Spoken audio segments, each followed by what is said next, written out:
Welcome to ಸತ್ಯ connection. I am Krishna from Bangalore. ಕರ್ನಾಟಕದ ಮಾಜಿ ಮುಖ್ಯಮಂತ್ರಿ ಎಸ್.ಎಂ. ಕೃಷ್ಣ ವಯೋಸಹಜ ಅನಾರೋಗ್ಯದಿಂದ ಕೆಲ ಕಾಲದಿಂದ ಬಳಲುತ್ತಿದ್ದ ಅವರು ನಮ್ಮನ್ನಗಲಿದ್ದಾರೆ.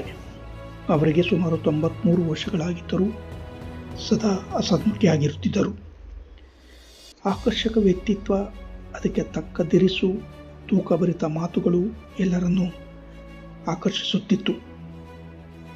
ಕರ್ನಾಟಕ ರಾಜಕಾರಣದ ಅಜಾತ ಶತ್ರು ಎಂದರೆ ತಪ್ಪಾಗಲಾರದು. ಬಹುಕಾಲ ತಮ್ಮ ರಾಜಕಾರಣವನ್ನು ಕಾಂಗ್ರೆಸ್ನಲ್ಲಿ ಕಳೆದರು.